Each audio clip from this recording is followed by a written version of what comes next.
The Marla and Dave radio experience begins in 3, 2, 1. Now, if you're ready, we will begin. Welcome to the Marla and Dave radio show. This is reality radio with a couple that keeps it real. Current events, pop culture, music, relationships, fitness, the hot topics of the day. Marla and Dave Thomas. This is the Marla and Dave radio show. Real radio. Turn up! Welcome to the Marla and Dave show. Dave's in the house. We are back. How you feel about that? Marla, you seem distracted. Are you distracted today, sweetie? I'm sleepy. Sleepy? You know what? I'm sleepy too. Oh, now you want to be what I am. I'm not sleepy. Hi, welcome to the Marla and Dave show. You hyped now? I am sleepy. I'm still hyped, but I'm sleep hyping. You're sleep hyping. It's like sleepwalking, but I'm sleep hyping. Sliping. I'm sleep hosting. You're sloping. You're slowsting. Matter of fact, don't touch me because I can be violent if you wake somebody up when they're sleepwalking. I think they say they can actually be violent. Baby, just stop. Isn't that a thing? Making stuff up. I'm pretty sure that's a thing. They say don't wake somebody up when they're sleepwalking. Just let them get it out. Anyway, we're glad to be back. Today is the first time we've been able to be in the studio together live since the airing of the Dr. Phil show. And we are still very much in the fight to manage and help our son with his mental health crisis. And there's so much that was said and discussed and posted and tweeted and talked about online following our airing of the Dr. Phil show that I feel like that this conversation is so far from being over that it's not even a funny joke. So we're opening the phone lines today, 323-524-2599, because there's a lot of important query that's been happening of people who are suffering and struggling. And we will, I'm glad you have that, Tony, because at the top of the show, we will show a clip that will be a reminder for those, even for those who might not have gotten a chance to see a brief clip snippet. But in the meantime, that's what we're doing here today. Welcome to the MaD House. If you're on Periscope, Periscope, you're on UBN Radio TV. If you're in UBN radio. Marla, I have no idea even what you're talking about, but if you're watching us online, it's am I really the host? ubnradio.com. Yeah, also Facebook. Channel 1, Absolutely. If you're live on Facebook, you're either in Marla Thomas's Facebook. Tony, are we streaming on the Marla and Dave page? And the Marla and Dave show page, which would be appropriate. Duh. And if you're wondering why I'm wearing this hat, is because my hair is a wreck. You know, turkey will just destroy your hair. It was perfect until I ate turkey. The tryptophan puts you to sleep, but it also actually allows your perm to wear off. Anyway, so... So in the meantime, we would like to usually, for those of you who are new to the Marla and Dave show, this is your first experience in the MaD House, we welcome you. What we like to do is always set the tone. What is the tone? It's our mood song. Tony, please. All right. This is my fight song. Take back my life song. Prove I'm alright song. My power's turned on. Starting right now, I'll be. So in light of the sexual harassment atmosphere that seems to be madly swirling around Hollywood and any level of politics these days. Tony, hit me with my mood song. Let's go back to the positive. Remember when we were in the park? Well, we had a blanket and we were laying there in the park. I'm going to tell you the first words I whispered in her ear.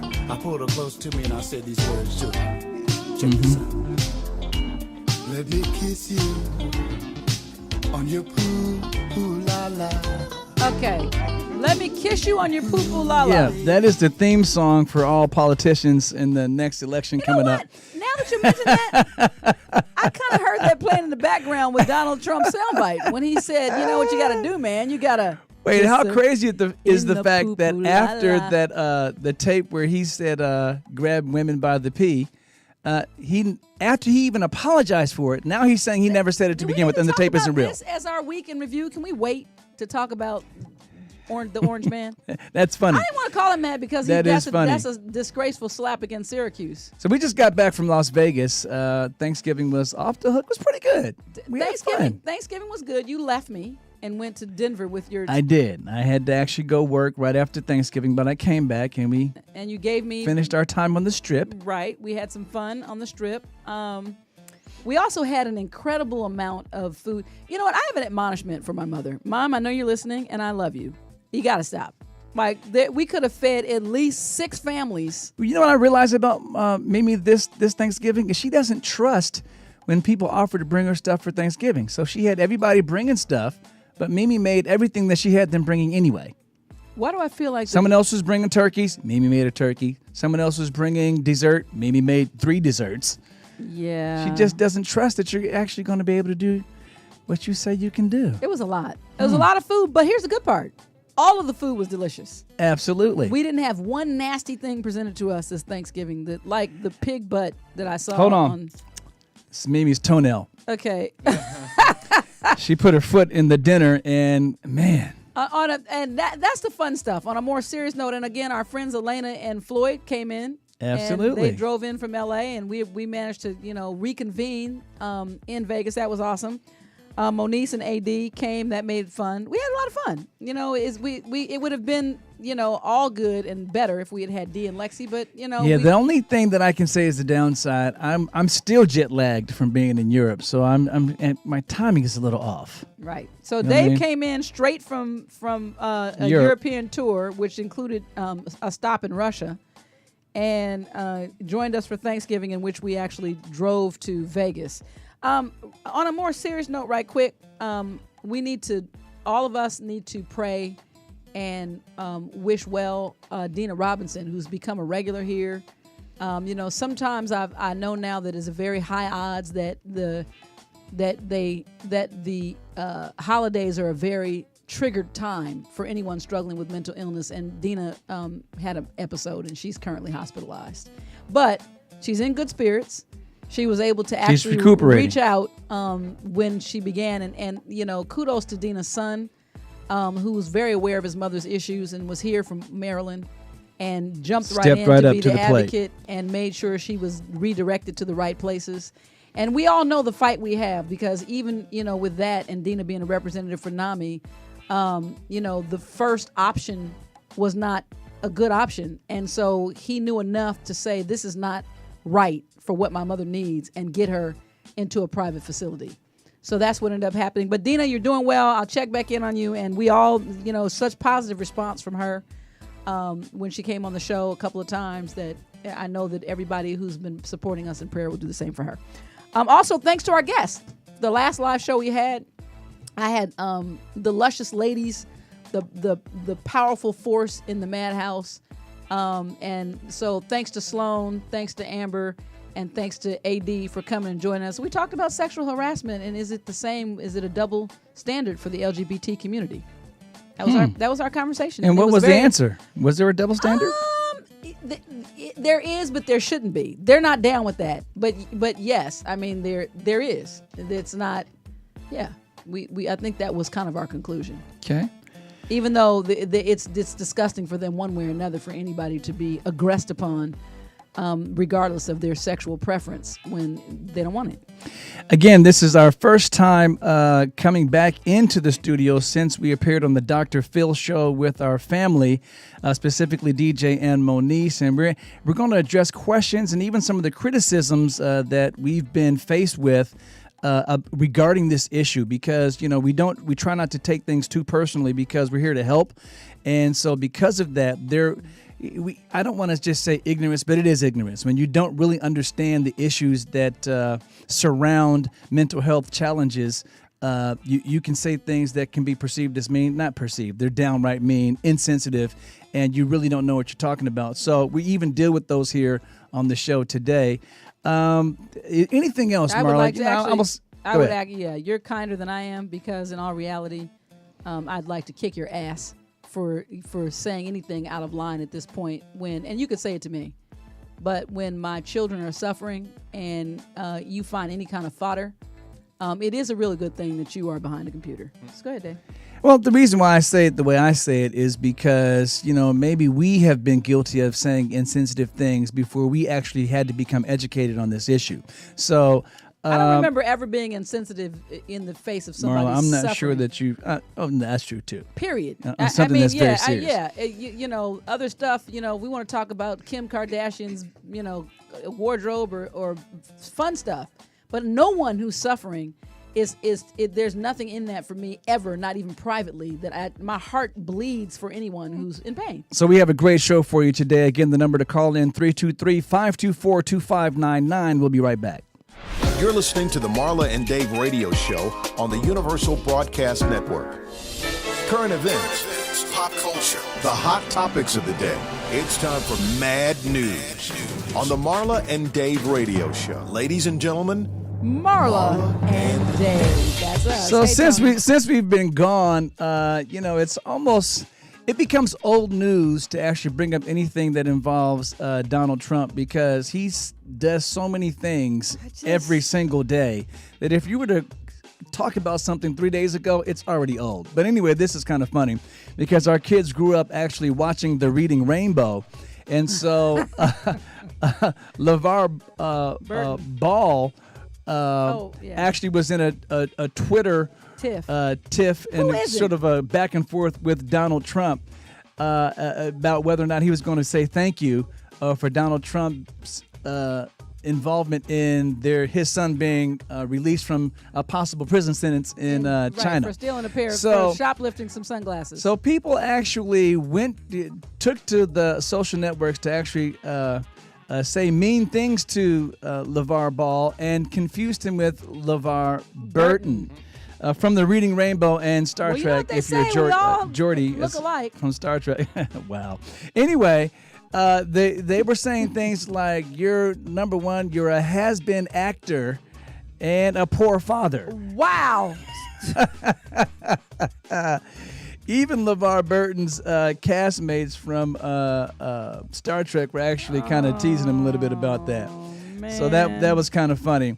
And, sadly, like we were talking about, this environment of sexual harassment that's sweeping through politics and, strangely enough, Hollywood, it's almost to the extent of we hear somebody new every day. Well, Representative John Conyers, from a Democrat from Michigan, had to step down from the ranking member of the House Judiciary Committee for the allegations that he was facing. And I was telling Marla today, we were talking about this. It used to be that women just weren't believed, and there was really no due process for the victim. And now the tables have completely switched, where it doesn't really seem there's that much due process for the alleged perpetrator. And whenever the victims come out of the woodwork, these guys are starting to lose their jobs right away. So I'm pretty sure we'll meet in the middle sooner or later. But kudos to the where there is some level of responsibility, even to allow the situation to come out and have a day in court, so to speak, before someone has to lose their employment. And not that I don't support women. I do think that by the time you lose employment, no one is losing their job based on an allegation. I don't believe that. I believe that by the time, and any time that a lot of these guys understand that they've been pigs for a long time and they're just stepping down. You have to. So your assertion is that they're stepping down before they get really busted. Exactly. Right. They're stepping down because they understand that they're guilty. And that could actually be. Because if you're not, then stay there and fight for your job. That could actually be. But what I'm saying is, what I'm saying is that kudos to the women no longer having to be afraid, because the one thing that we can agree, afraid to come forward. The one thing we can agree on is that these allegations will never be swept under the rug again. There's a very upbeat, more of a story that'll make you smile. That I love. You guys, I don't know if you heard about this, but there was a homeless man that a lady ran out of gas on her way to Philadelphia. He's a vet. A homeless vet. He gave the lady his last $20 to put gas in her tank, and didn't even want to thank you. Just said, think nothing of it. You stay here. I'll hook you up. Gave her his last $20, and she felt so she wanted to do something for him for the holidays. So He's on the East Coast. They came back and they were giving him food and some blankets and stuff. And then the husband was like, "Why don't we just start a GoFundMe for him?" Sure enough, everybody got word of such kindness. a feel-good story that up till now, I think they've raised almost $328,000. Right. So he's been totally taken off the street. Which is really awesome. Yeah, more than 11,500 people from around the world have begun to pitch in to help Bobbitt get his And still get back on growing. his feet. And still growing. And good kudos. Kudos, absolutely. So justified, in my opinion. That's the MaD News. We're going to get back to the show. This ain't your mama's radio show. Can you handle the truth? Then get ready for a real radio experience. Ladies and gentlemen, Marla and Dave. Okay, so like we said, the phone lines are open, 323-524-2599 for anybody who wants to call in. Can I just say something right quick before we get started? It's strange how if you haven't really eaten that much and you drink some coffee, next thing you know, instead of making you feel like you're energetic, it makes you jittery. Does that happen to you, Marla? What did you think would happen? I thought it would just wake me up, but now it just has me like, whoa. Really? Yeah. So are you having some kind of a Java junkie? I think I might be having a caffeine reaction. You're Java junkying on us, Dave. This can't be good. Anyway, so let's get to the topic at hand. And the topic at hand, Tony, you have a clip. Let's show a clip of, so we can remind everybody of what we're dealing with. On an all-new Dr. Phil. I don't have a problem just getting butt naked and walking down the street. I do believe that my brother is mentally ill. My son's delusions include that he's owed a $700 billion fortune and that he's engaged to Rihanna. I would like you to respect me. Maybe Dr. Phil can explain that. Explain that to him. Don't tell me who to talk to. I talk to who I want to. Look at these jeans right here. I designed these in real life. I'll ask you to have a seat and let me finish. Well, you're not saying anything, so I'm saying hurry up and finish. Well, you got somewhere to be? I produced and wrote a whole entire album for Beyonce. My sister likes to think that I ain't No, doing you're this album mentally was produced, disturbed. Right? She thinks she's important. Maybe you because she's should on find Love and some way to Hip Hop tap back into reality. America, welcome to my family. All new Dr. Phil. All right. So that is a painful reminder and clip. You know, it's the one thing that's interesting for me is how much I'm learning about myself and the way that I personally cope.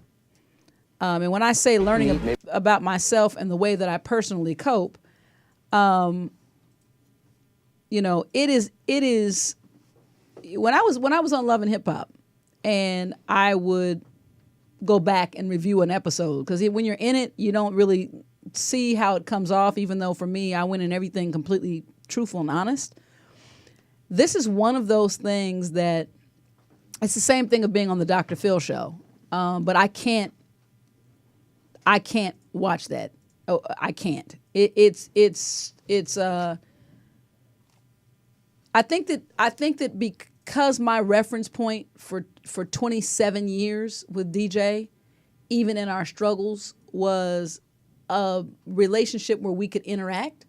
Sitting across from him at the Dr. Phil show, which at the Dr. Phil show, we hadn't seen DJ since the 26th, essentially, of September. And Well, I had seen him. Oh, and I saw him briefly when you stopped by the house to get your wallet. When you were helping him get into it, you paid for him to go to a hotel. Yeah. We found him on the street. He was missing. We found him on the street, and he was placed in a hotel. My mom actually found him. And Dave had to stop by the house. It was the first time I'd seen him. But it was so hard for me to sit there and listen to his thought process and his mind racing and his whole presentation. I kept trying to say to myself, who is this? Like I it's weird for me. Well, the difficult thing is that it's not the son that we knew from that frame of reference point. He's a completely different person when he is in a manic phase. So that is a difficult thing to deal with. Marla, you have down here miracle in the midst of the madness. What were you referring to? Well, there's a lot. So here's some of the things that I want to clear up about the truth of how the Dr. Phil show came about. So this is going to knock down some of the boneheads, and it's important because I get really annoyed at people who just talk a game of faith, and yet when there's some type of faith present or some type of miracle delivery, then you want to make it what you want to make it. So here's the facts. The facts are that I took to Facebook with this story, with the details and the documenting and the chronicling of what was happening with our son in mental illness, because I was baffled as to how little help that we're able to get. And that the system provides. Yeah, that the system provides. Right. Not even, I'm talking about process. He had a psychiatrist, a couple. He was being treated. There was a plan, and yet and still all of the places that were supposed to be a safeguard to actually help him failed. And so I was so blown away and incensed, just angered by that I said, you know what? And what ended up happening for me, my trigger point to start these broadcasts had to do with the Las Vegas tragedy. Because when the man shot the people up in Las Vegas and I was looking at the live news feed, the first thing I saw was that the news reporter went to the house of the brother and rang the doorbell. And the production of the news feed was saying, the alleged shooter, blah, blah, blah, blah, blah. This is his brother. We've been to his social media to see what his social media imprint has been. What is he saying on his Facebook, his Twitter, his Instagram, blah, blah, blah. And I thought, you know what? F you people. When you have a problem with someone who is close to you who's mentally ill, and you're trying your best to get them treated, and you're trying your best to get them help, and you understand how deep it really is, but you're ignored until it's a tragedy, then you ring my doorbell when there's some type of a fatality, or you've harmed other people, or there's some horrific act that has taken place, and now you want to say, well, you had to know. You had to have seen something. I'm sure your child didn't just wake up Columbine in one day on a Tuesday. So wait, are you saying that the impetus for the social media outreach that you did was because so that there would be a footprint? Documenting. Absolutely. Absolutely. Do you think that's what it's come to, though? Because now, I'll put it to you like this. For those who are critical, and a lot of people are critical of your social network transparency, I will say this. We would not have been on the Dr. Phil show if it wasn't for the transparency on social networks. DJ would not have been able to actually receive the help from being on Dr. Phil, from getting to creative care. And many other things that have happened. Matter of fact, when DJ was incarcerated, which he is now, he didn't want to give his actual name. So he was booked under John Doe, but because of the Facebook transparency, somebody who worked in the system says, I'm pretty sure this is DJ that just got booked in. That's how we found him, right? And so, and again, that's how we got onto the Dr. Phil show. That's how the Dr. Phil opportunity happened. The Dr. Phil opportunity happened because a young lady, the Jaffies, again, always, thankful, and shout out to them. Jordan and I played tennis with, and her mother doesn't have a Facebook, and she was showing her mother these posts unbeknownst to me, and her mother said, we have to do something to help this family, and talked to her family and decided to write Dr. Phil. And within 12 hours, they were in my DMs. And so we didn't get paid one single solitary dime. As a matter of fact, we were asked, what do you want? And I said, the only thing I want, the only reason I'm agreeing is because this is a show that may have the resources to actually give him a type of treatment that I cannot afford. Because I know that part of his delusion is that he's beyond a county facility in his mind. Even though that's completely delusional and help is help, in his mind he doesn't need help, but county facility, once he went there and fell through the cracks, is not something he's going to be receptive to at all. And so my thing was, I won't do anything to deter the possibility of DJ getting help, and that's all we want. So that's how we ended up on the Dr. Phil show. And, you know, and the treatment possibility on a private care level is beyond $4,000 a month. I mean, a week. We can't afford that. Right. Matter of fact, I'll be honest with you. I don't pretty much know in my personal circle anyone who can. Even people who are, you know, we're certainly, you know, $16,000, not dying. $20,000 a month just for Private care. Care, yeah. And that's a lot.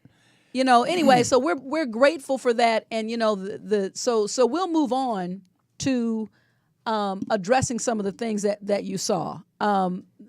Number 2, let's talk about Moniece. Let's do that. Moniece didn't ask to come on the Dr. Phil show. The production team understood that Moniece was also a public figure.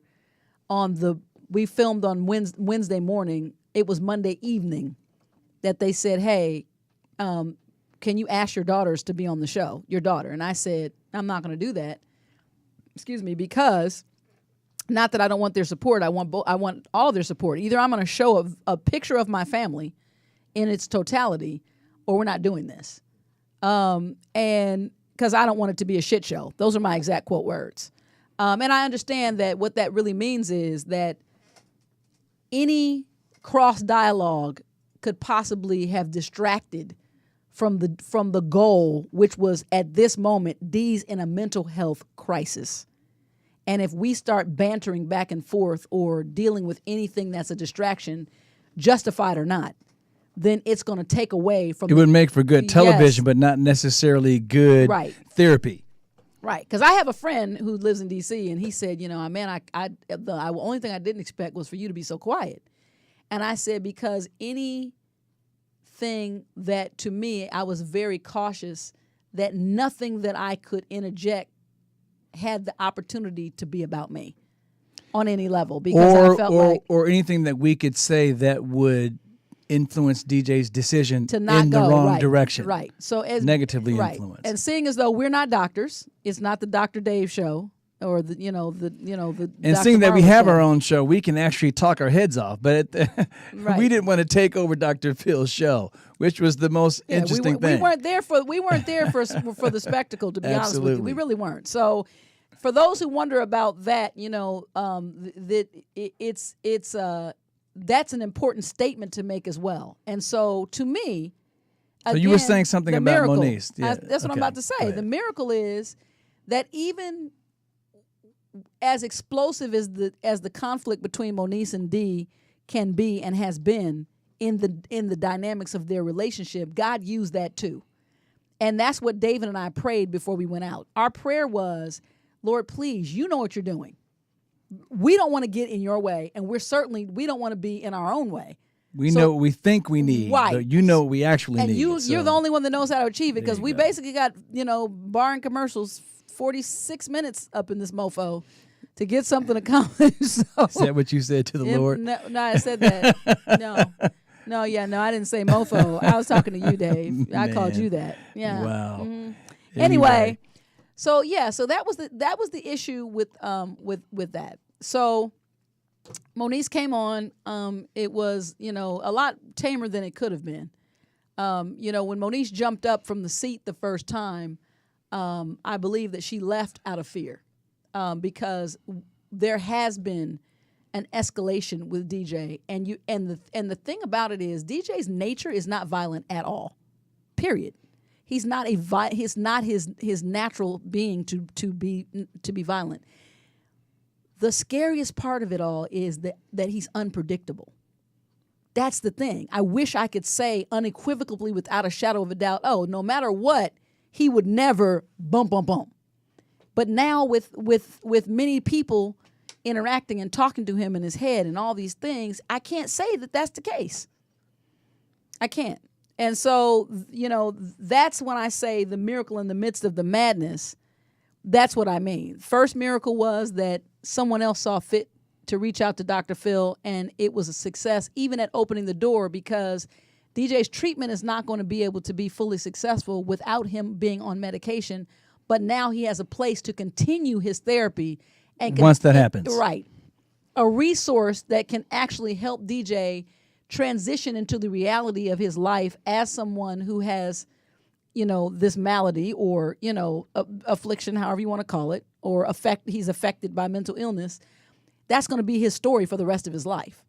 And so this inroad with Creative Care in Malibu gives him an opportunity to be able to, once he is forced back on his meds, to learn to manage his life responsibly in an environment that would be best suited for him. Again, the number is 323-524-2599. One of the things that we kind of want you guys to do today is, even if it's a criticism, if it's a question, if it's a comment, because for me, even I, and we've dealt with mental health challenges in our family, there are a lot of times where I have no idea. It's very unstable situation where you think you know the way things are, but you can be very confused. So I had to actually get educated on this, and I still need more education as Marla and I are starting our family to family through NAMI, which is sort of a family peer support group for those of us. And it's a training. It teaches you how to actually interact with your loved ones who are diagnosed. Absolutely, with because this type of mental illness. And that's something that we all need. I know we need it as a family, and so we want to always give a shout out to the NAMI organization, National Alliance on Mental Illness, especially the San Fernando Valley chapter. Again, the number 323-524-2599. Right before we go to a break, Marla, the last thing you have down here is the difficulty in the diagnosis.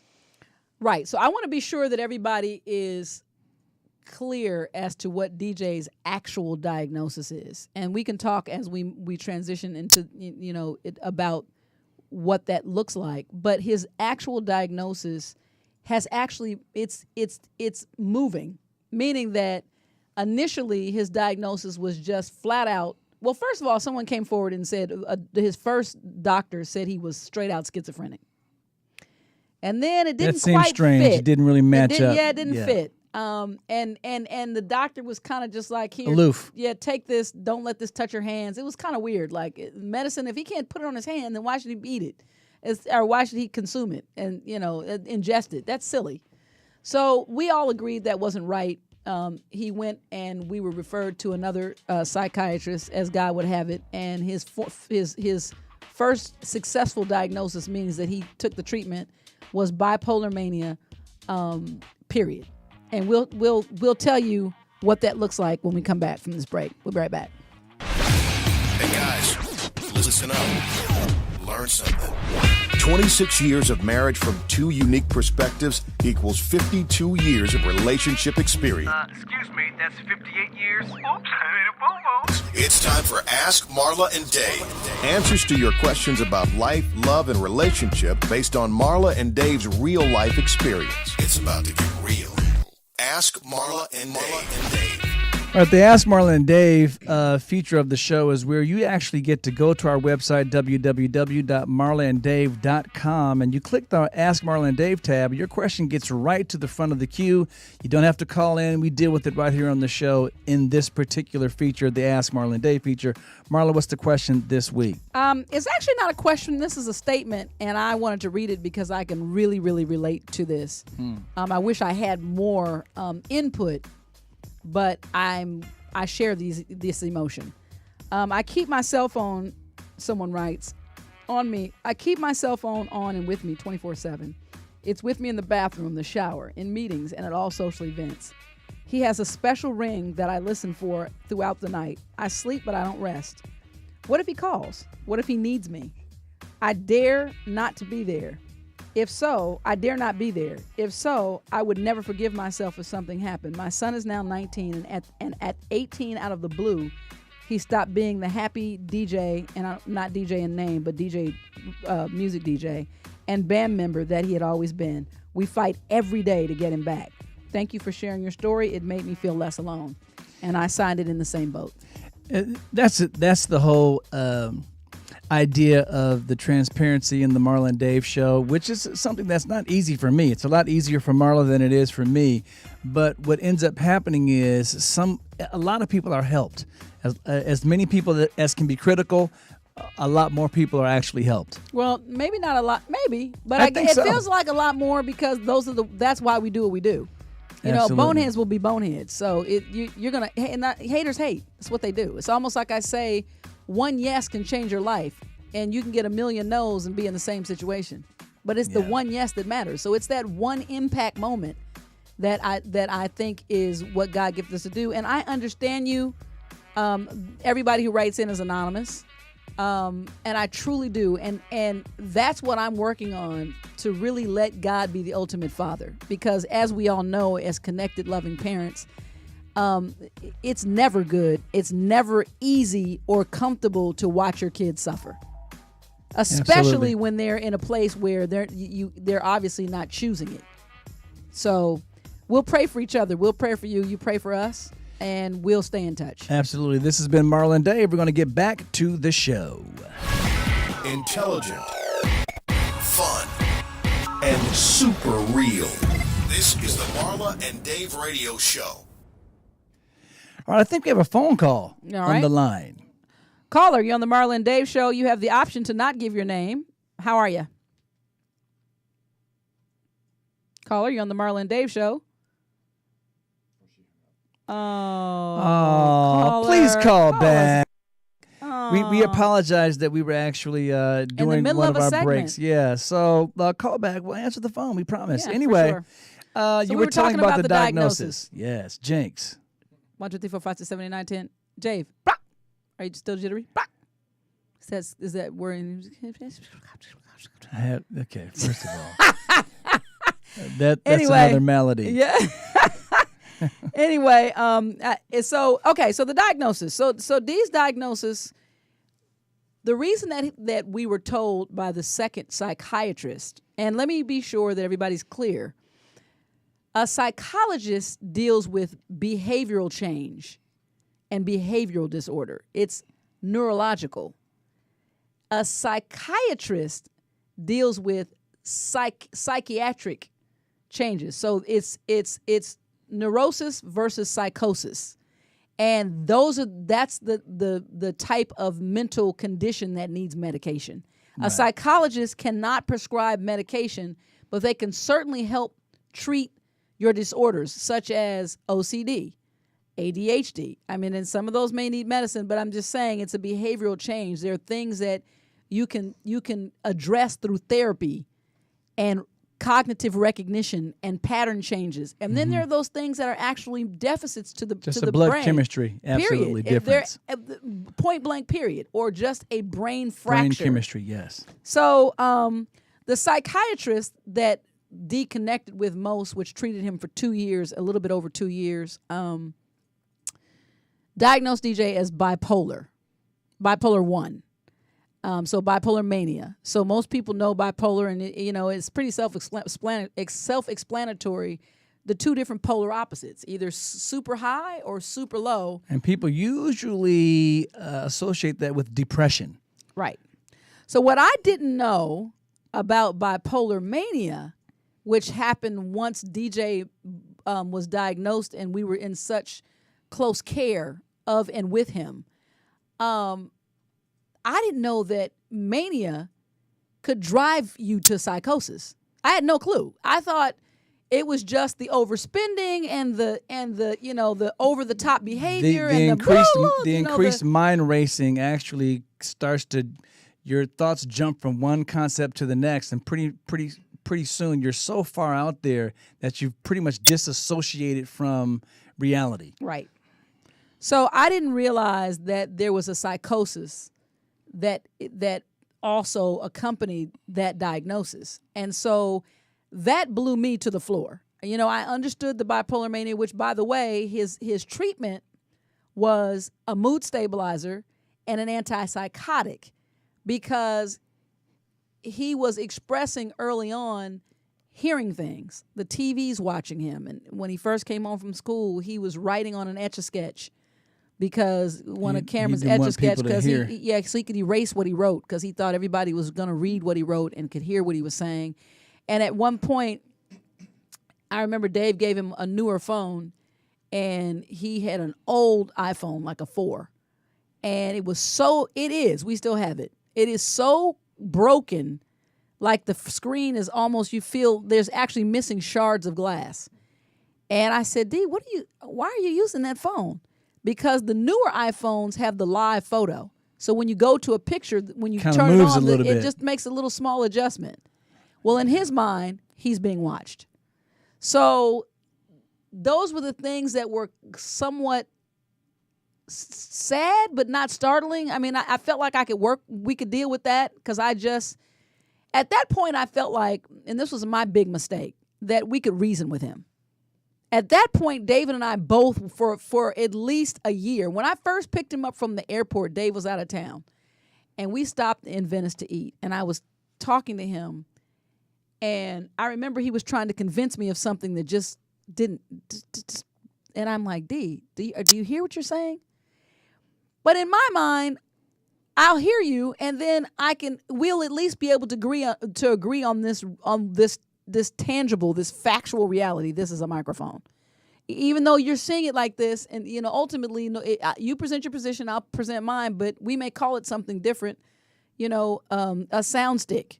But in reality, we'll get to the fact that it means the same thing. We never got there. Yeah, well, the thing that struck me most is not how difficult it was for us to relate to him, but the more educated I become on the subject is how difficult it is for someone who suffers with this type of brain difference or mental health challenge for them to actually stay focused. Because imagine having to go through everyday life when you're hearing pretty much someone talking to you at all times, and a lot of times not just one voice, many voices talking to you and giving you instructions, and you can't really, that you can't trust what they're saying, but you almost can't. You cannot deny. We're gonna just keep the bottom line is right, exactly. And I was just gonna ask Tony, let's do a little fun experiment. Want to? Turn your mic on. All right, I want each one of us to get just a small experience in your mind over the Thanksgiving holiday. All right? Okay. You got one? Wait, you want us to think of something that happened over Thanksgiving? We'll all say when we're ready. All right. Okay. And then we're going to start telling it at the same time. You ready? Okay. All right, let's go. So it was really late at night, and it was crazy because we got in the bed. She was doing pretty good at blackjack. I got in the bed, and as she was doing all pretty of a good, sudden, the doorbell rang. It was she didn't seem like she knew what she was doing, but she was actually 5 o'clock in the morning. I was like, "You have to freaking be kidding me!" A lot of money. The doorbell can't possibly be ringing. But at the end of the day, okay, we get it. I kind of know what you were saying because I've been trained to actually listen to your voice. I had no idea what Tony was saying. But everyone listening can understand. Now, imagine trying to do that while you are trying to watch something on television as well. You're not going to be able to focus. Or if you're trying to actually cook breakfast. And for a long time, since for the beginning of time almost, D wasn't watching TV. Yeah. He would, even when he was medicated, we would say, "Hey, want to go with us to the movies?" Nope. Because even we understood later that even though the medication was muting and turning down the volume on the voices, they're not gone. They're just manageable. They're just unavailable. Unavailable. Yeah. And so when you listen to what we just did, it's pretty devastating. It's pretty devastating. It's paralyzing to think that every single solitary day that this is how you have to live your life. And imagine that, and then the stimuli of him interacting with us, and then having to challenge the things that don't exist in this reality and question their truth as they're being told. So many times in this process, even in the last 9 months, DJ has been given a date of deliverance for the things that he feels that he's owed. So one was his birthday. And he said, I want, doesn't even matter. I'm gonna do whatever. I'm gonna get mine. I already won the Best New Artist Award for the BET. I said, well, D, can you just show me your trophy? I'd love to see it. That it's in my house. Well, where's your house? If you have a home, a mansion at that, why would you be living here with us? Well, I'm moving in on the 14th, which was the 14th of August, which was his birthday, which didn't happen. So what I now understand, Dave, and this is speculation, but the holes punched in the doors, we were never home. So once I talked to Dina and I understood that they are challenging those promises with the people who have promised them in their head, and they're angry about it. Because you said that I could go to the bank on the 21st of September and I was going to be able to actually have, see, I told you, it's all good. And when it doesn't happen, you have to either be convinced of something different, but your response is physical. It's angry. Well, I was going to say that the one thing that they exercise, the example that you just pointed out and used that was very appropriate, is that it gives me. There are times when I just get angry, but things like that, what you just showed, give me a little bit more empathy and help me to refocus some of the things that I'm feeling more into empathy versus anger, because it's very difficult to deal with. Imagine going through life living like that. It would be impossible. Right.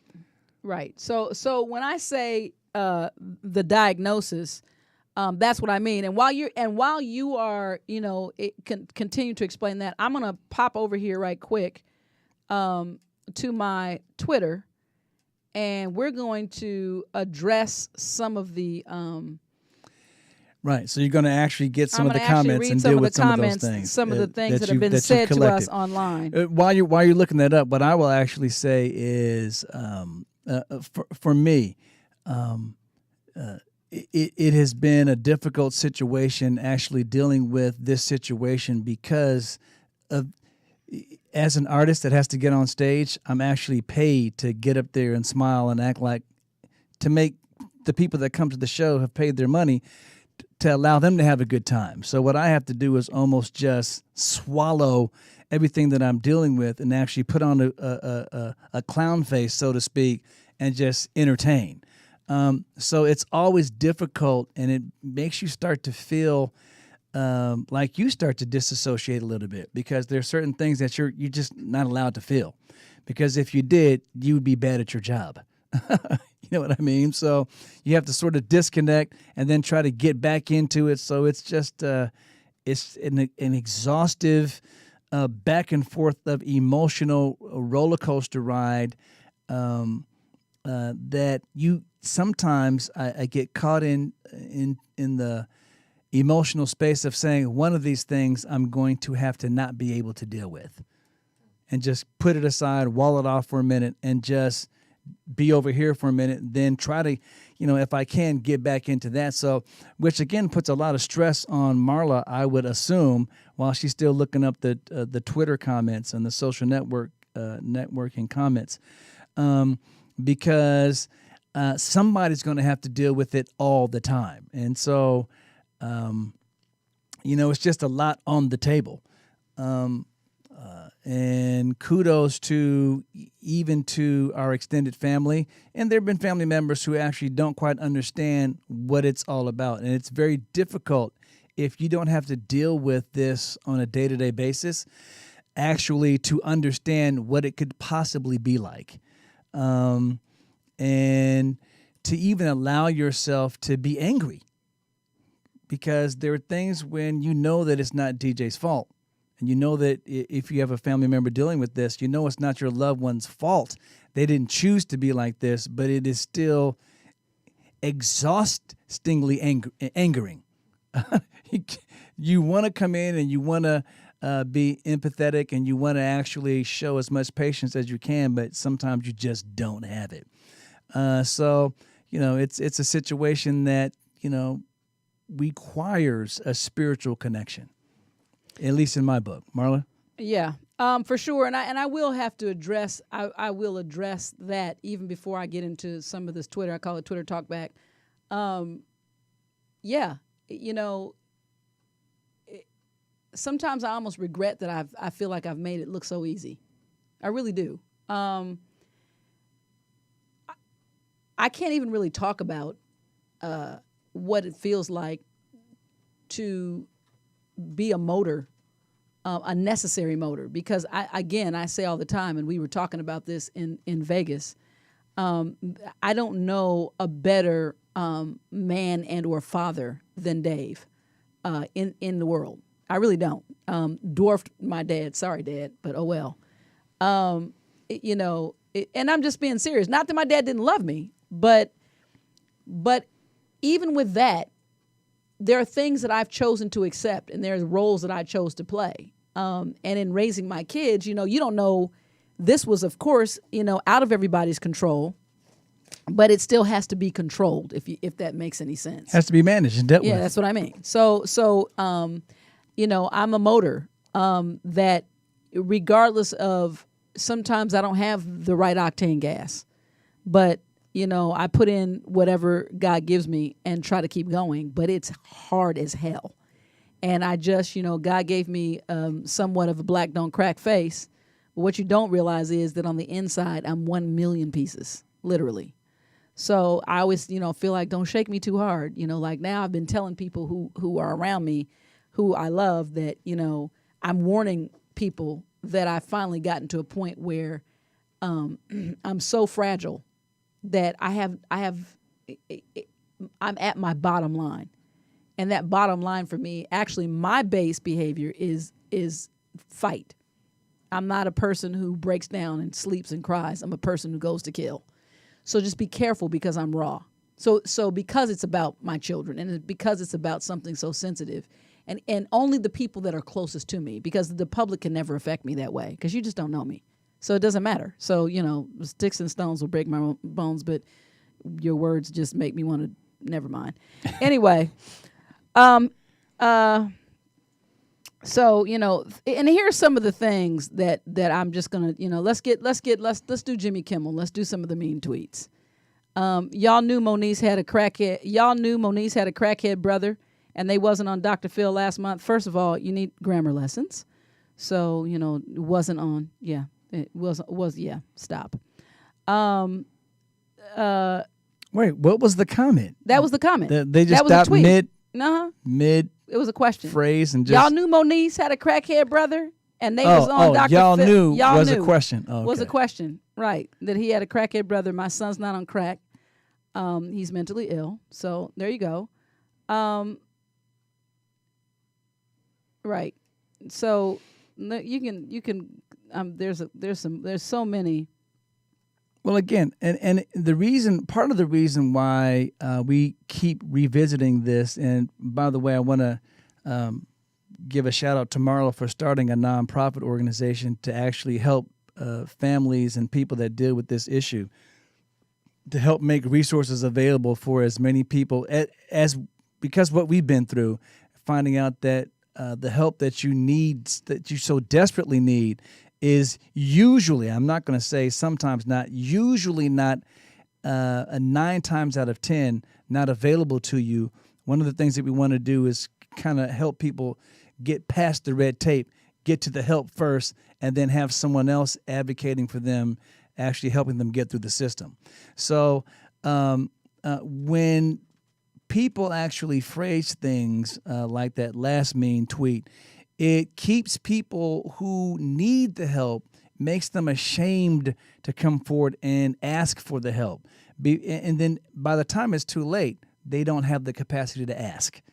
And a lot of times, even with the last Ask Marla and Dave segment, there are a lot of people who suffer in silence because they're embarrassed, because some kind of way, unlike having cancer, unlike breaking an arm, mental health has been shamed into silence. So people who deal with this issue usually deal with it behind the scenes. Your friends have no idea, unless they're close family friends, or more than likely even family. doesn't know how deep it is, that the things that you're dealing And we'll with. go out on a positive one. A shout out to at Shun662 who writes, Monice's brother is on Dr. Phil. He's a prime example of when psychosis meets experimental drug use. He's going to hurt someone, himself or somebody else. They really need to get him some help. And that is a fair statement. You know, somebody who's actually looking at the reality and the danger in the situation, and that's appreciated. We'll be right back with more. It's time for the Marla and Dave Doghouse. Marla has something that should put Dave in the doghouse. Dave has something that should put Marla in the doghouse. You decide who gets a biscuit and who gets busted and ends up in the doghouse. Go, Here's Marla. why you belong in the better be quick. doghouse. Better do it quick. It's gonna be really easy, David. I don't know how many times from this point on that I have to tell you, David, if you need to pay attention to where you're going when you're driving a car, because if you pull out if you go in to exit A and pull out please again and try to pull out of exit B and you're lost between A and B and you're not paying attention to where you're going. This is why. Listen. Hurry up. Listen, Linda. All right, that's it. I'm tired of Dave being lost. If you don't need me to be sitting there. Here's the thing. If you're driving, you better know where the hell you're going, bro. Here's the thing. Marla thinks she knows everything. She actually says it about other people, but what ends up happening is Marla's going in the doghouse. You are going in the doghouse, Marla. Because when Marla's driving, she wants you to actually look at the Waze or the Google Maps, and she wants you to tell her the directions in advance. She wants, when you're driving, and we're going through our Waze, she wants you to just listen to her phone while she can still be on social networks. Because and when you're driving fast, the Waze is a little slow, I have to say. So it's important to actually know where you're going in advance. She gets angry. So, Marla, that hypocritical perspective is why you're going in the doghouse. You think so? I think so. Dave? This is where you guys get to I would say get lost, but you're always lost. Let us know what you think. And Marla's also a rhinoceros. Anyway, it's a new species. We'll get back to that later. Anyway, you get to tell us who goes in the doghouse. We're going to get back to the show. Hilarious. What's the action? You'll laugh. You'll learn. You'll learn. You'll get mad. Shut up. You'll get happy. But you won't be bored. This is the Marla and Dave radio show on the Universal Broadcast Network. You are so lucky I'm tired. I can't even fight back like I want to. My brain is saying, hey, say this. And my mouth is saying, no. Right. I'm just too tired. Not going to happen. Right. Well, you're lucky. So I think I answered this one. Someone writes and says, so Monice and her mom, dad, and brother were on the Dr. Phil show. Not sure if they were actually trying to help her brother or that it was just for the TV time. Can I just say who? Well, I take that back. I take that back because TV I is. I think I know what you're about to say. Who would do that? But yeah. Well, here's what I will say. I don't know anyone who would perpetrate that much pain or put your children in that situation, in a state of exposure. I mean, for me, it's unfathomable. And if I'm going to be on TV, have you seen the internet? I guess maybe I'd probably judge. Have you heard of the internet? I probably judge it's things chock full. From the people. That's why I say I can't you say just that. Said, that's not me. Linda, people exploit their kids all the time. It's true. I mean, it's true. That's I'm not YouTube even gonna, I'm not even 101. gonna, yeah. But when I guess what I'm really talking about with mental illness, here's a good reality of that. DJ was walking around nude in our neighborhood, and it was filmed and put on Twitter. I haven't been able to even look at that video because it's so. What I'm saying is, but let me give you an example of until you're in that position, it's hard to relate to it from that perspective. Okay. We tell the story all the time. We're driving down the road, going to sound check in Jamaica. And the man we was see naked. the exact same thing. We're laughing and making jokes. For us, now that we're in the situation, it's not funny. You see what I'm saying? And so until you have to walk a mile in somebody's shoes, you don't know what it's like, no matter what you think.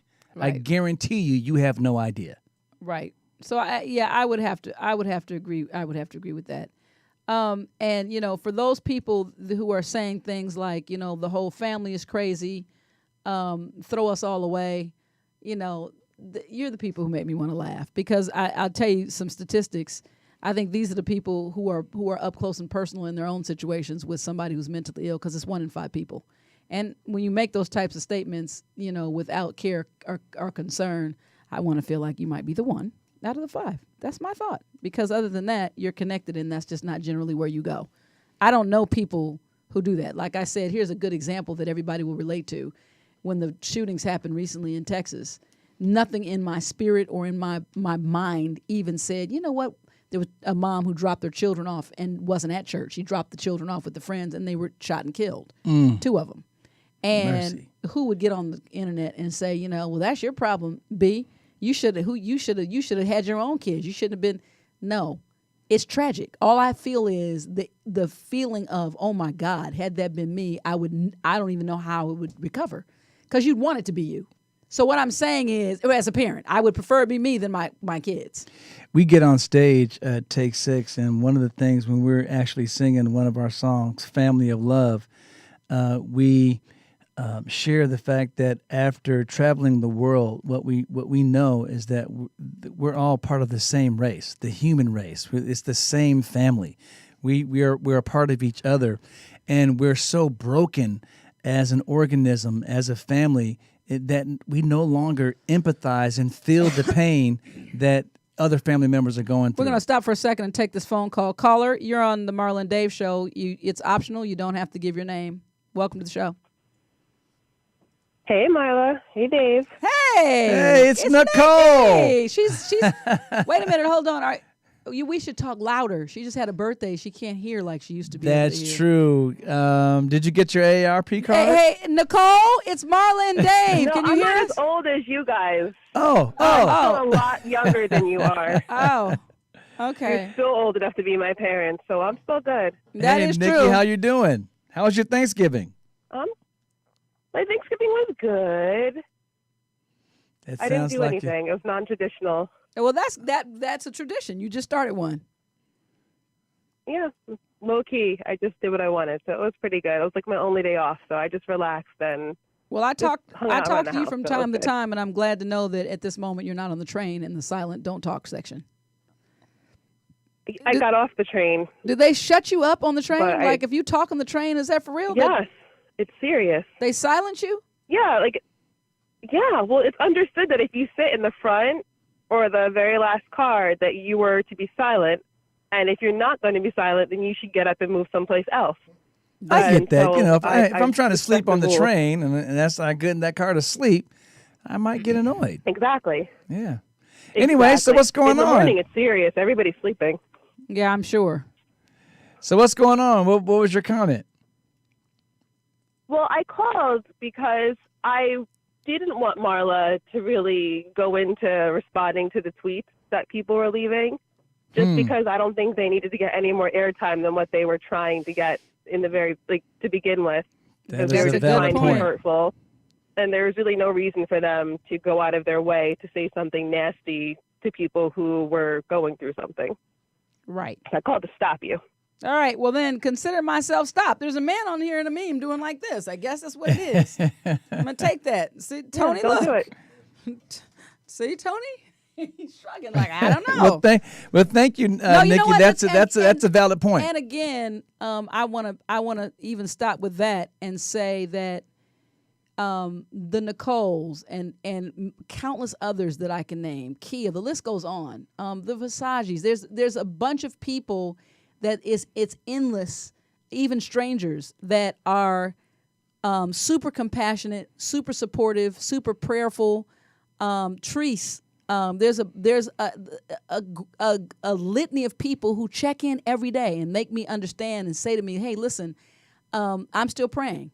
And I've talked to Nikki on many occasions, and not only is she mad family, but she had become a friend of DJ's as well, and they were able to talk on the phone on a regular basis until he slipped away. So he's kind of slipped away from a lot of us, which at the time we were all able to laugh, and they had their own friendship and whatever. But I'm appreciative. So I do take that in, and I really actually, my whole goal was to actually address some of the things that people were saying. This is actually the wrong thing for me to be doing, because there were a lot of medical questions that were being asked, like about the treatments and about what the diagnosis is, and suggestions for next steps, which is what we're about to talk about now, which is where we are with DJ and what the update is and what our next step plans are. But Nicole, just personally want to say thank you for the support always. Every kind word is literally like a crutch at this point that keeps me standing. So thank you for offering me many crutches. I really appreciate it. And for the first time, I'm going to listen to you. I love you guys. I'm never going to listen to you again too. because you're just too damn young. Goodbye. Talk to you later. Thanks for calling. So, and that's a point. Even though to me, part of my nature is to actually take the exact thing that is in opposition, the antagonistic perspective, and try to integrate it back into an appropriate perspective. Because for me, like I was saying before Nikki called, that we try to share and re-educate people that the political environment, the social environment has become so fractured, and everybody has withdrawn into their separate corners, that we no longer feel empathy for from one group to another, from one human being to another, and we're all human beings.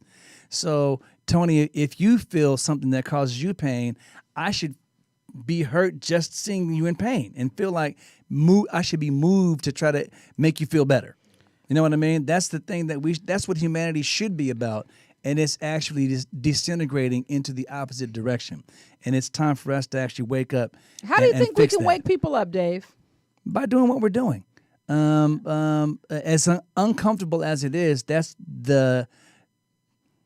what transparency can bring about, by letting other people know that it's okay, and we all feel some level of pain and have some issues to deal with, and we can help each other. Right. Okay, so here's where we are right now. We just, as we were walking into the actual studio today, we were hanging the phone up with a public defender who's been assigned to deal with DJ's case. His court date is on the 29th, which is Wednesday. He's facing several different court appearances with several different charges, and with varying degree of. And we just found out today that we thought we understood that most of it was about public nudity, but in reality, he was accused of doing a lewd sexual act. And so our goal is to be able to present to the judge. We've got to make sure that at this point, with God's grace, that the judicial system understands his mental illness. If not, if he's charged, right? If the mental health challenges aren't taken into account, it'll be criminalized. He'll be a sex offender, and it'll turn to a different thing altogether. And so he'll be listed as a lifetime sex offender. So that's a specific prayer. We didn't know that until we were walking in, that there was another code as well. Because, again, in his state of mind, he checked himself in as a John Doe. And so as far as they're concerned, he's just a random black dude in jail that is just on the street and didn't realize it. He was even connected to family that's still caring and working, night and day on his behalf to make sure that he's placed into the right system for treatment. So that's where we are, and our next steps are that. A lot of this is at the spur of the moment. One of the things that David and I were doing with our resources that, those of you who continue to gift us, we still need it, is great. But we had started with an attorney to get a conservatorship, and the conservatorship is on pause. He can't be given a conservatorship until he's placed in a 5150. He has to be placed in a mental health hold. He has to be held against his will for us to be to get the conservatorship. To step in. Because that denotes that, okay, he can't manage himself, fine. These are parents who are willing. We'll give them the conservatorship. But as long as he's operating, even though he's not operating as a whole human being, but on his own recognizance at this point. Right. So, which is another point of prayer, because you have to watch somebody go so far downhill to hit that point where they are held against their will. So it almost seems counterintuitive, because you want to help out, but you also need him to actually hit rock bottom. So that's where we are. Yeah, and that's the tricky. That's the most painful part, because I think that my greatest stress is knowing that this is just a legal loophole in the way mental health is dealt with. Any tragedy that would befall anyone at this point, us or DJ or anyone else who was an innocent third party, could have been avoided. That's what, for me, this is the avoidant. This is this place where we divert and we avoid catastrophic injury or whatever to others or himself. This is the place. But you're telling me, no, it's got to get deeper. It's like, how many people have to die in the intersection before you put the light up? When you see that the intersection is dangerous and it's a blind spot, everybody who comes around this intersection has a near miss. Well, for me, it's one of those things where I feel that this is where preordained protocols for dealing with certain things don't really answer the question appropriately or answer the issue appropriately, because each case is a situation unto itself. So it needs to be looked at more in a case-by-case basis versus just a blanket situation, and that's how people fall through the cracks. So that's something that we're going to work on, bringing me to the point of Marla has started her nonprofit, Loving Beyond Reasons. Want to tell us about that? So Loving Beyond Reason is the nonprofit. Now, ironically, because there have been issues through the years, and I started to see about, this is, again, the miracle spot. I started to see that even with Moniece, a lot of the behavioral things that we were struggling with, that we were still managing Moniece's emotional crisis into her adult life. And I'm like, man, but because you understand that there's deficits and because you understand whatever, I started I registered Loving Beyond Reason a little over 2 years ago. So this is not just beginning with DJ. But it had to take a back burner. All I did was reserve and talk to my attorney and figure out what it is that we could do, which is my girlfriend Devonna. Again, shout out to her. She's always with me riding and helping me out with whatever I need. That was put into place, but it wasn't set. Meaning we didn't have our board of directors, blah, blah, blah. So we had the nonprofit status and we had the name registered. And so now the nonprofit is official. So the invitation to the board, blah, blah, blah, blah, blah.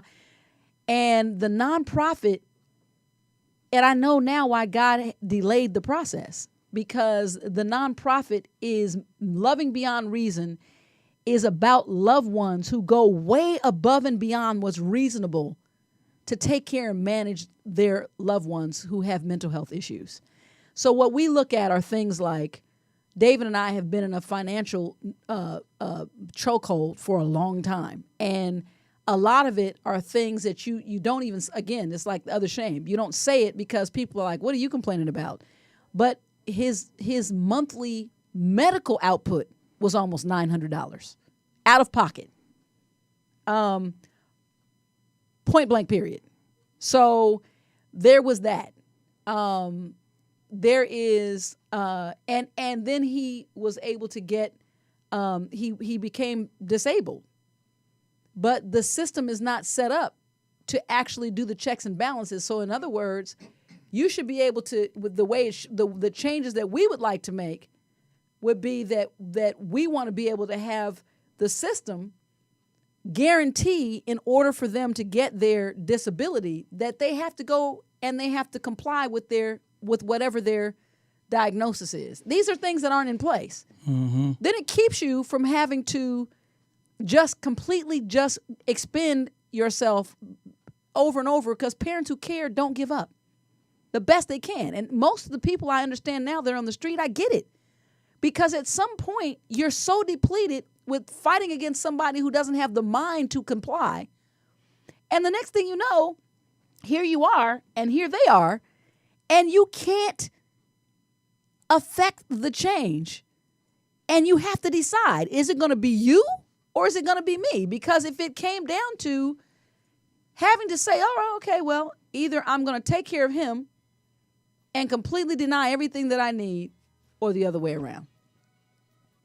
And you have to let him go. Yeah, well, I mean, it's a vicarious tightrope that you have to walk to watch somebody go down and be able to swoop in at the right time, to be able to come in when the help is needed.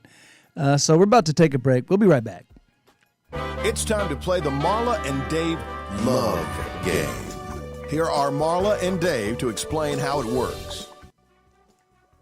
Marla? Are we playing the love game? Yeah. Well, okay, so anyway, that was I thought we Marla's were gonna chance to change our actually introduce game the MaD Love Game. Anyway, I guess I usually David do. and I created back in 1910 when there were horses and buggies, right before they created Die. And now the game is a card game that is very fun and interesting for you to play with your friends and family. The game has 3 categories, ladies and gentlemen, that we believe affect most relationships. What is that? Sex. Yes. Sex. Please. And then some more sex. No, I'm Thank just you. kidding. Sex. Communication and finance. finance. It's played by rolling a single die. I'll take over from here, Marla, if you will. Tell them what they won, Dave. It's played by rolling a single die. It has those categories as well as the MaD logo. If you land on the MaD logo, you get to choose whatever category you want. So, Marla, I'm going to roll for you since I know how much you love to roll the MaD logo and choose sex. It's communication. Go figure. So, Marla, if you can pay attention, please. Look this way. I'm telling Tony Fontana, hell no, I won't go. He's trying to put me in the doghouse. Who the hell does he think he is? Here's a good one, Marla. Who is more proficient when it comes to solving complicated problems, men or women? What do you think? I know you think it's you, but I think that it would be men. Wow. This is being recorded. Okay, well, I didn't say you. How do you support that? I said that? men as a collective group, not you specifically. Between you and I, it's definitely me. Some kind of way you snuck in when we were doing the game, and you actually changed the answer to this card, because the answer, first of all, the answers actually come from the PEW Pew Research Center. Okay, well let me say this. Your answer sticks. You said it's Dave. I didn't say Dave. Any man specifically named Dave. Anyway, the answer this time is women. It says decision making and problem solving are controlled by the frontal lobe, which is, and this is kind of iffy, proportionally larger in women. What, are we monkeys now? Are we taking this all the way back? Is that what we're going to say? No, the reason why I say I'm not sure that the size of the frontal it's like saying that lobe, black people have cortex tails or some other stupidness. Is actually synonymous. Or we can jump with higher your because of our cognitive Achilles tendon was longer and we have like more of a hawk. prowess. Yeah, I don't know about that. yeah. But anyway, that's what the card Hawk. says. So, Marla, you were wrong. You should have actually gone with your first mind, but you didn't. Well, Dave, you know what? Because I'm trying to do better. It can't always be about me, boo. Wow, I love that. Who are you? I don't know. I like it. I don't know, but Dave, Anyway, that's bad for you. Each card also has a further discussion point in question that makes it super fun when you're playing with your friends. The further discussion question for this card is, do women's emotions offset their, I would say, supposed ability to make decisions? Not if I'm not on my period. And I will say that I think that might be true. Now, that might be a little caveman-ish of me. Linda Davis said, I have to disagree. Women are more likely to handle it better. Now, here's the thing.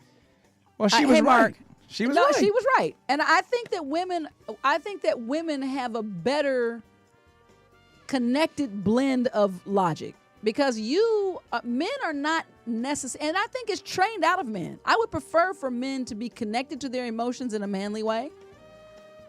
But, and, yeah, I don't want you crying. You at just the drop of a qualified hat. it. I did So- because that's what. See, here's the thing. I enjoy, and go ahead, unplug my show, call the FCC or whatever. I enjoy the differences between men and women. I enjoy that. I think that I don't want a man to be just like me. You know what? I don't want it. And yeah. Well, you know, and we it's could like go. I enjoy the differences, by the way, in people. I don't want my friends to be just like me. I enjoy the rough edges and the uniqueness of every human being that I come across, which is what makes me stick to certain people. Well, okay, you stuck to me, so there you go. I'm and sticking I to appreciate it. Tony. So I'm I going to left say you this. This is at the beginning of you the know, you show. can get your own copy of the Mad Love Game there by room for me going for to threesome? Marla. Excuse me. Hello. You can go to www.marlandave.com, click the videos. Mad Merch tab, and get your own copy of the Mad Love Game. We're going to get back to the show. I'll be your videographer. David is a thinker. I never do anything without thinking about it first. Marla is a feeler. I basically wear my personality on my sleeve. But when Marla and Dave get together, it's like a match dancing with a firecracker. This is the Marla and Dave radio show on the Universal Broadcast Like a Network. match dancing with a firecracker. Okay.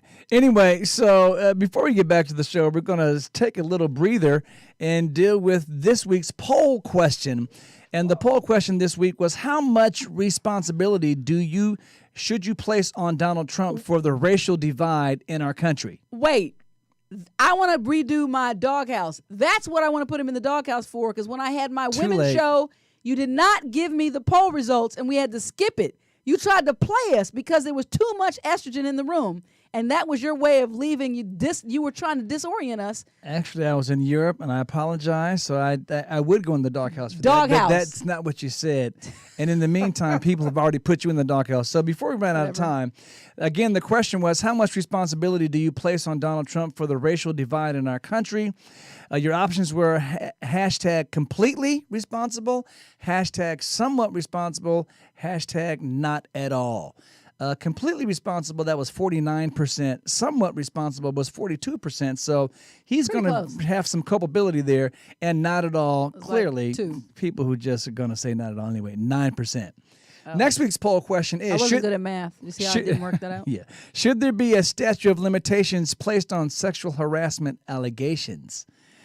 I would hate to tell you, Marla, that... you mean to be punished or just the allegation itself? To be able to bring charges. Oh, there is a statute of limitations. What is it?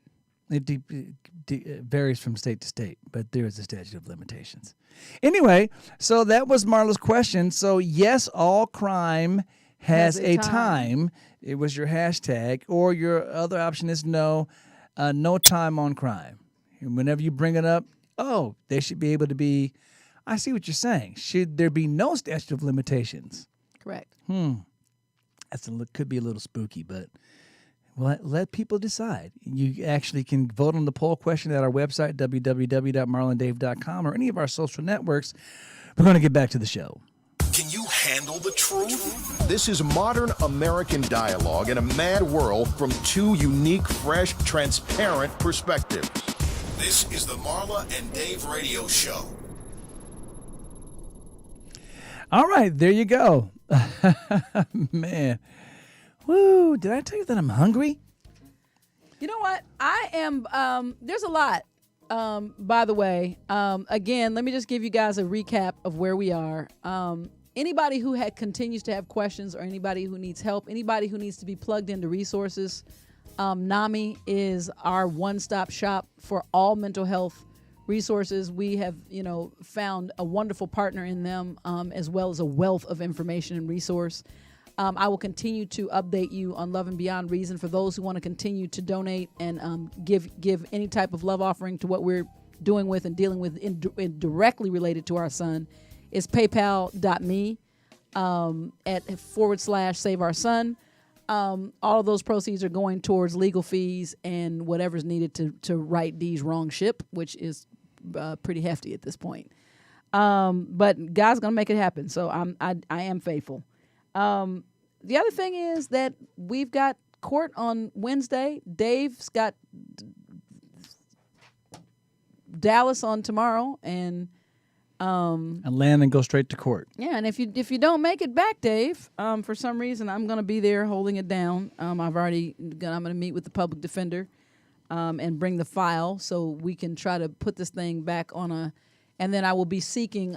That's something that I'm going to put out in the ether as well. I'm not sure. I won't know until we get to court what type of continued legal assistance we're going to need to actually truly get DJ to at least, even once he's helped, now we're going to have to deal with the legal cleanup to expunge these things. Because the big thing for me is, it's already going to be hard for him to re-enter our reality. And when he looks at in his balanced position and when he's in Arkansas's reality and he realizes how far he's fallen, it's overwhelming.